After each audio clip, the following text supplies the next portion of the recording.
Hey everybody, wow, that light is really bright. So, fair warning, you've been warned.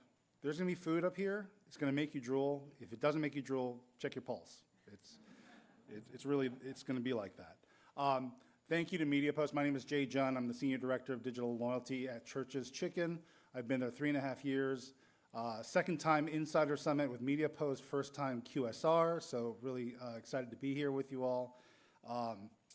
This is a bit of an origin story, and it's been really fun being able to share about it, and my hope is, while I know there are a lot of brands that have been on this loyalty journey already for some time. I think my hope is that there are some things that we learned, that we went through, that are helpful in terms of where you're going next with your loyalty program. So with that, let me get through this.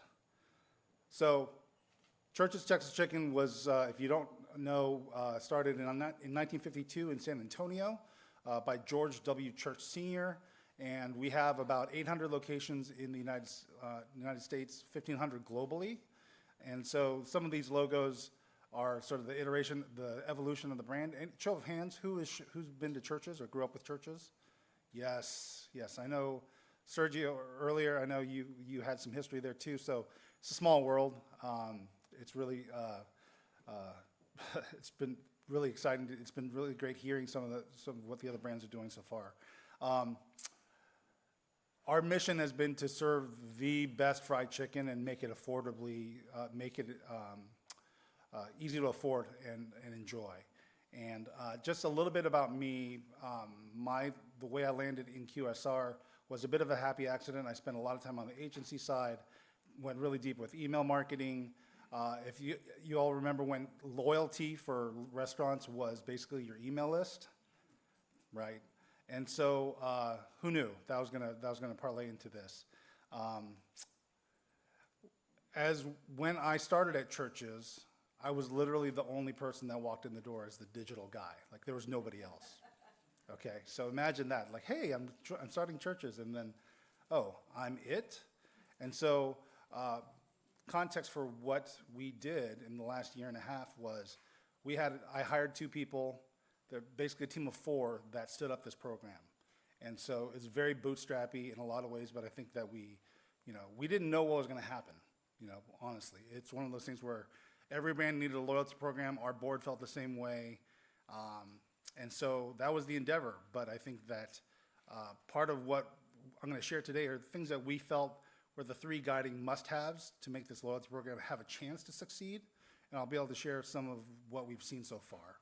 So the 3 pillars really were around delivering real value for our guests, making it easy and accessible, and making it a meaningful thank you. Now, I think that there's nothing earth-shattering or novel about those concepts, but I think that the way it took shape for us was pretty interesting, and that's what I'm hoping to share the story of today.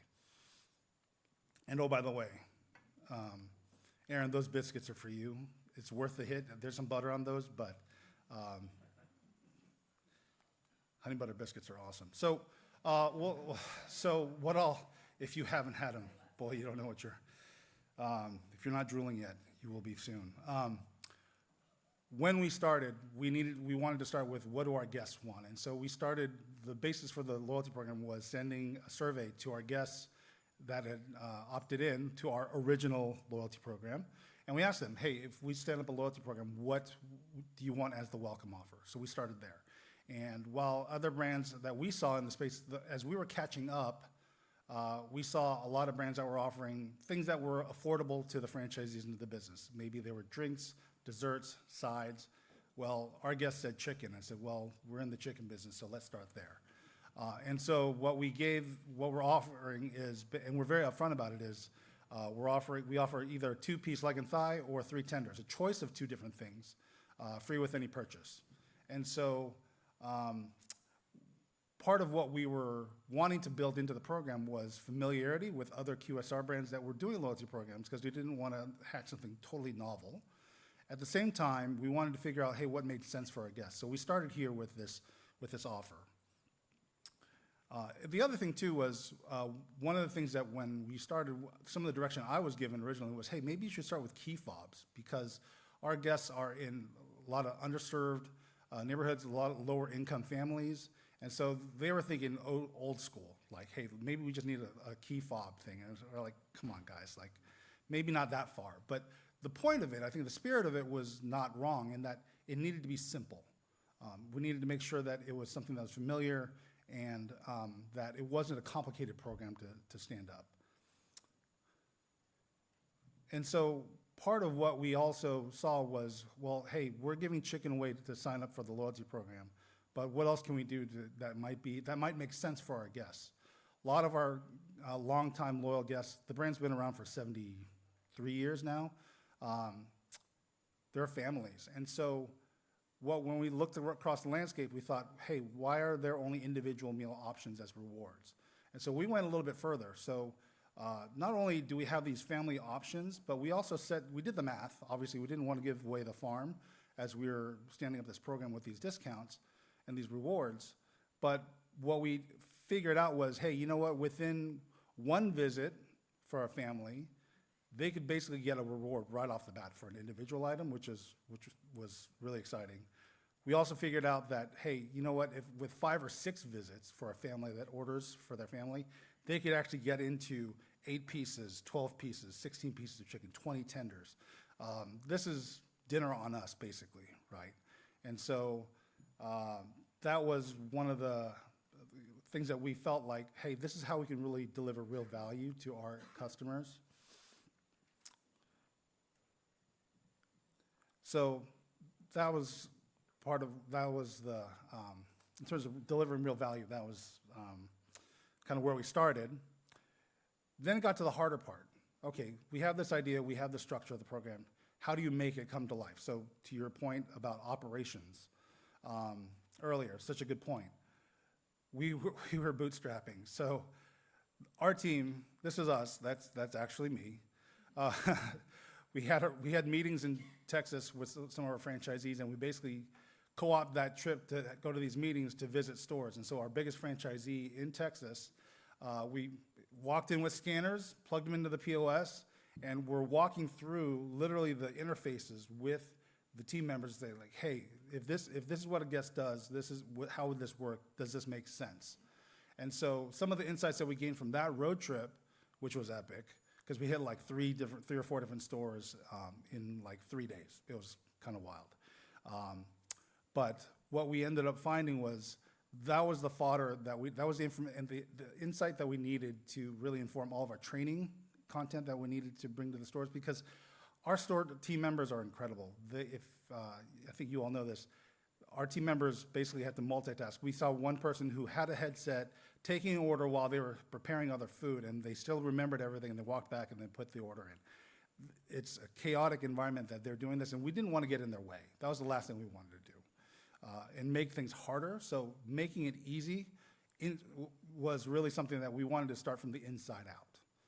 And so we did the due diligence, did these visits, and learned a whole lot, and to the point where the guy in the middle picture here is the same guy that's in the training video, right? So we didn't have a big budget either. There wasn't like, oh, let's go hire some actors. No, we do our own videos even, and it helped what we thought was going to be the best way for us to prepare our team members for what to expect, and in the hopes that we'd make it easy. The other part of making it easy and accessible was we really wanted to, there was no app. So if you can imagine when I walked in, so digital guide, nobody else here. There was no functioning app. Not all of our stores were taking online orders.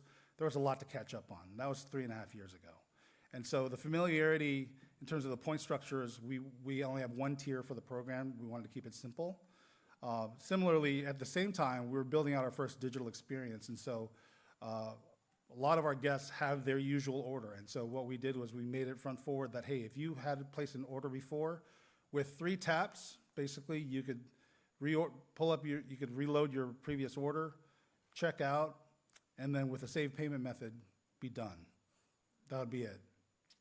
So digital adoption has been an interesting journey for us. We're seeing really good adoption. I'll share some of the numbers, but there was probably a lot of pent-up demand with our guests, because we were we're catching up with a lot of other brands in our space. In terms of announcing and getting the word out for the program, all the requisite pieces you would imagine with QSR. We had signage all around the store, T-shirts made for the team members. We made lots of press and media to launch it, and so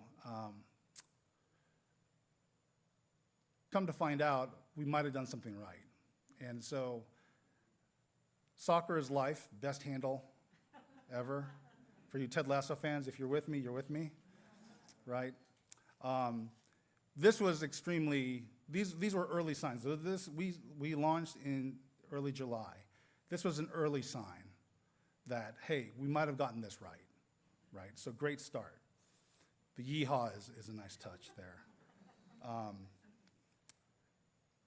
And then we track a little bit, this is now February, and we're still seeing these types of comments where, can I get an amen, right? Like this is the kind of validation, and I think that as much as there are positives that we are seeing, there is also a balance of, if you're in QSR, if you haven't read your Google business reviews, like that's another dose of reality. It's like, well, okay, we're doing some things right, there's some things that need attention, but overall, what we were seeing was really good signs from our guests that we got the user experience right, we got the program right, and they were telling us that. Now, we made it easy, great. I think one of the things that entering the loyalty space on the brand side for the first time was, yes, there's lifetime value. Yes, there's concern about discounting. Yes, there's all the math, and yes, we want to sell more chicken, obviously. Everybody wants that. However, I think one of the things that my hope was to capture the spirit of what a loyalty program is supposed to be. So it's not I didn't want it to be a coupon program. It's not a discount program. It should be a meaningful thank you. And so about 6 months into the program, we wanted to ask our loyalty members that had signed up, hey, what's working, what's not? How is this going for you, right? And I think that, Maria, you mentioned that Dairy Queen does regular polling of your loyalty members. And so this was our first time getting to ask this question.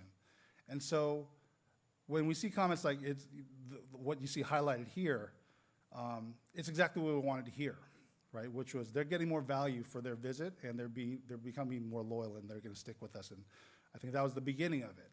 Now, it gets to another level when you see a comment like this, where when they're broke and they don't have a way to pay for their meal for their family, whole nother level.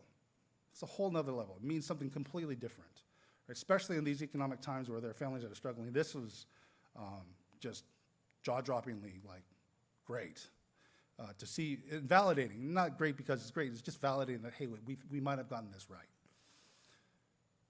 And one of the things that I think is true in QSR, most of the people that work at QSR live in the communities where those restaurants are, and so this felt like a good validation that, hey, this is meaningful to the community as well. As much as our franchisees were eager to see, hey, we're finally going to have a loyalty program just like everybody else, this is some of the validation that we wanted to see, and I think it's part of what makes it meaningful for us as a team working to support this program, but also for the business. Now, there's meaningful to our guests, and I think that, in addition to that, there's always the commercial. The business wants to know, like, hey, is this meaningful to us too? So all the requisite metrics you'd want to see. Spend lift for loyalty, yes, we have that. It's been going really well. In terms of digital sales growth, another thing that every brand wants. We're seeing that we're kind of on the rocket ship right now. We're just waiting to see when the fuel starts tapering off a little bit, but we're loving it. The business is loving it. It's a good time right now. And I think that when we put it out there to say, like, hey, tell us how we're doing in the app, and it's funny because we stood up this survey to collect feedback about how is the app experience and ordering experience. It got commingled with like, hey, we love the brand. This store did a great job. The food was awesome. So take that with a small grain of salt, but 4.9, 4.8, you can imagine our board was very excited about that. Our executive team was very excited about that. And it's not because there aren't little problems. There are. We find those and we try to address them, but this was really, it was very encouraging. Made me feel like, hey, we built the Field of Dreams and some people actually showed up. This is a good thing.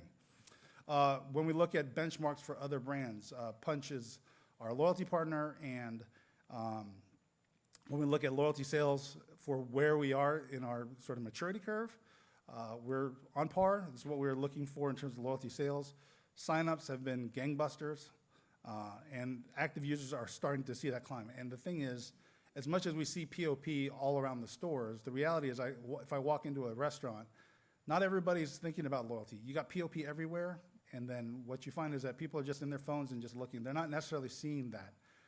What we as marketers might say, like, well, we've got it everywhere. Everyone should know about real rewards. Not everybody sees it. So there's still some opportunity there to educate more. And so, in a matter of 15 months, we've landed at 1.7 million members, which was again, if I told you that I totally planned it this way, I'd be lying. No idea if this was going to happen. I think what we're obviously excited about where we're starting. We have a lot more to do,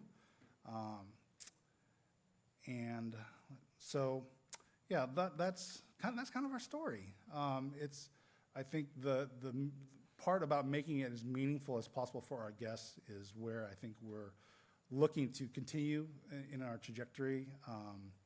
In terms of what's next, we certainly have more bells and whistles to add to our digital experience, but I think that's where, we humbly submit that I think we got a couple things right. If it's helpful to you, please use them. But really appreciate the time and happy to take any questions.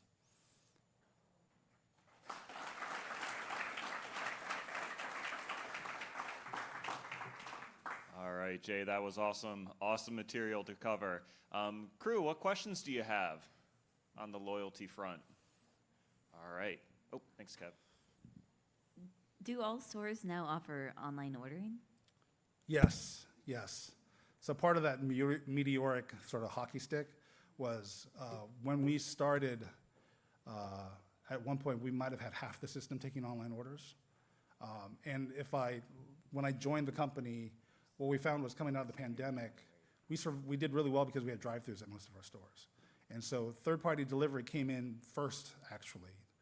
First-party ordering was, I don't know, we kind of stumbled into it. And so when I walked in the door, there was a lot of fixing to do in terms of just infrastructure, setup of menus and stores. And so we eventually got to basically the full system as part of that climb.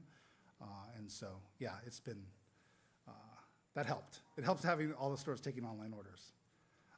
One other thing that I didn't mention earlier too is, in terms of making the program accessible, it is a online and in-store experience where guests that are paying cash, which we have a lot of, can also participate in the program. So that was a key consideration. We didn't want to make it a digital-only, credit card-only type of program.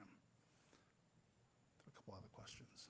Hi, Olga Lopategi was restaurant loyalty specialist. I have a million questions, but I'm going to ask only one.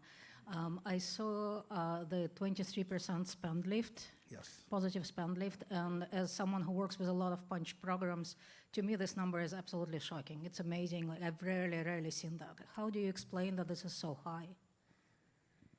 We totally planned it that way, obviously.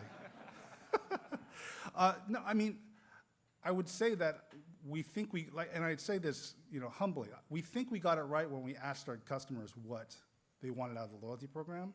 And I think that we definitely see differences in average order value for in-store versus online. Online is almost double that. And so I really do believe that my hope is that we understood our guests well enough to say that, hey, they see the value in the program, and so therefore they're spending more as part of the loyalty program because they can get free 8 pieces, 12 pieces of chicken for their family as a reward based on their spend. So, great question. Jay, I've got one question for you Yeah. on the big secret hidden costs that comes with a lot of loyalty programs. And one of the things folks really struggle to get right, the customer care and remediation piece. How did you approach that post-transaction experience of when something does go wrong with points accrual, or how a customer negative experience might be remediated through a points benefit? Can you tell us a little bit about how you kind of thought about that portion of the program? Yeah, I can touch on that for a second. That space, we had some help, so we have our operations team field some of those questions, and we had a system in place that we're looking to update really soon. We're on the cusp of it. Not unlike other QSR, the biggest problems that we see, complaints that we get are refunds or missing and incorrect items on their orders. And so with loyalty, at least we have the foundation to say like, hey, we can remediate. We're working on a project to bring some, I guess, call it AI or a chat bot, into the mix to try to provide support for loyalty members to say like, hey, if you had a bad experience, we can look up your order, we can see, oh, you were missing a side of mashed potatoes, here's some points. And so there's no calling the restaurant, there's no having to write corporate, it's just gonna automatically happen. And so I think it's a new part of what we get to do with a loyalty program in place. The other part, I guess, that's related, you didn't mention it, but I'll mention it as sort of some of the dirty underside of loyalty, and those that are in loyalty with me will understand this. Fraud is something else. Yeah. The kinds of things I've seen where people have, we required a unique email address and a unique phone number to sign up, and that still wasn't enough. So there was one guy who created, I think I found 35, 40 different accounts that were all similar names, different email addresses, different phone numbers, all came invalid, and like, okay, that clearly wasn't enough. So managing fraud was one of the things that our franchisees were very concerned about, and I think that as we stood up our digital experience, we made some pretty quick evolutions. So there are concerns about dumpster divers, so people that collect receipts and scan the barcodes to get points. We didn't have just customers doing that. We had employees that we found doing that too, right? And so thankfully, it's a very small percentage overall. Like if you use 1.7 as the denominator, it's a pretty small number. It could be worse. It doesn't make it any less annoying. And so to tighten security, we did things like we added one-time passcode. Yes, it's an extra cost, but peace of mind for our guests and for us was worth it. Yeah, imagine if the collective brain power that went into gaming loyalty programs was put towards world problems, we would be totally golden. Facts. All right, well, thank you, Those are Jay. facts. Really appreciate your insight. Thank you.